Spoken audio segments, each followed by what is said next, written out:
I don't know when changing your mind became a sign of weakness. Somehow we've convinced ourselves that if you ever change your opinion, your position about something, it means you're fake, it means you're inconsistent, it means you are confused. But I actually think one of the greatest gifts God has given me, us, is the ability to change our mind on the free will, right?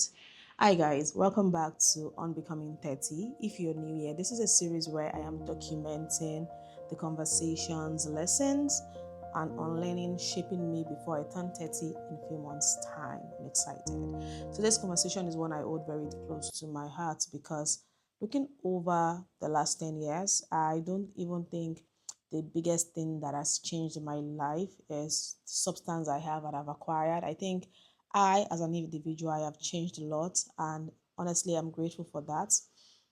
When I was young, I used to think that once you form an opinion, once you have a position, you have to defend it forever. People that say, this is just who I am, take it or leave it. I used to admire them. I mean, I used to be like that. I thought consistency meant never changing. But now I think maturity is knowing when to change.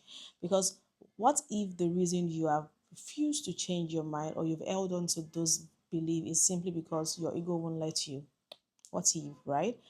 I have changed my mind about so many things. I have changed my mind about relationship, the view of relationship. When I first started dating, I thought, yeah, attraction was enough. If he was handsome, if we laughed together, if he give me butterfly, mm, I thought that was what mattered, right? But now, I've changed my mind. Yes, give me kindness. Give me emotional maturity, give me someone who leads with actions, and not because those things have suddenly become out of fashion, but because I have grown enough to know what actually sustains a relationship. I have changed my mind about beauty, and I'll explain that. There was a time where I genuinely raved about my skin. Like, I invested so much mental energy into looking good, especially when it comes to my face. And don't get me wrong, I still enjoy taking care of myself. I still love skincare. I still enjoy dressing well. Are you playing? I do.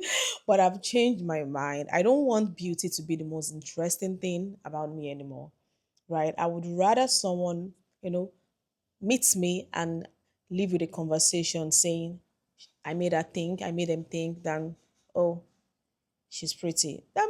I mean, it's good, but I've grown above that. I've changed my mind about success. There was a time where success was simply about earning more money, getting promoted, buying nice things, owning things, But now I still want all of those things. Yes, I still have them and I still want more, very much so, please.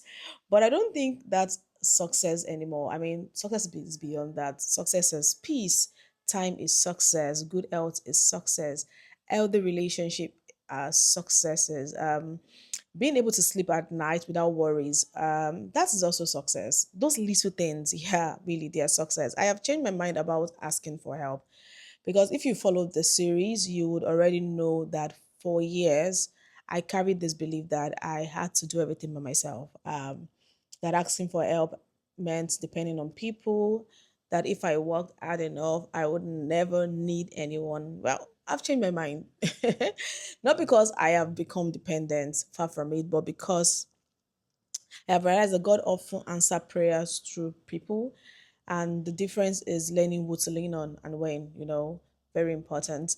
I have even changed my mind about waiting. This is hard because I used to think waiting just mean I'm just waiting for something, waiting for marriage, waiting for something. But yeah, now I see waiting differently. Waiting can be active. You can be actively doing things while you wait. You can build while you wait. You can learn while you wait. You can heal, those things that are within your soul while you wait. And yes, something I have realized, right? Every time I've changed my mind, it has cost me something. Sad enough. Sometimes it's cost me my pride. Not sad enough. Because I had to admit I was wrong. Sometimes it cost me relationships. Yeah, because not everyone grows in the same direction as you. sometimes it cost me comfort.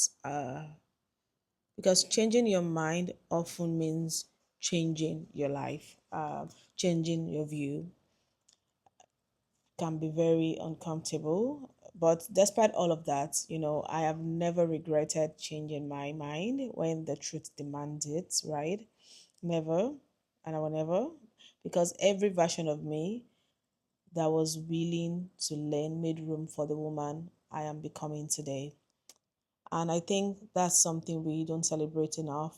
We celebrate people who are confident, people, we celebrate people who stand firm, but we rarely celebrate people who are humble enough to say, I didn't know then what I know now. That sentence has changed my life drastically. Maybe that's why I no longer judge people who evolve, because I hope I never stop evolving. So I hope that at 40, there are things I would laugh about that I believed right in my 30s, right? And I hope at 50, I have become even softer, even wiser, even kinder. I hope I never become too attached to the old version of myself, that I missed the opportunity to become a better one, right?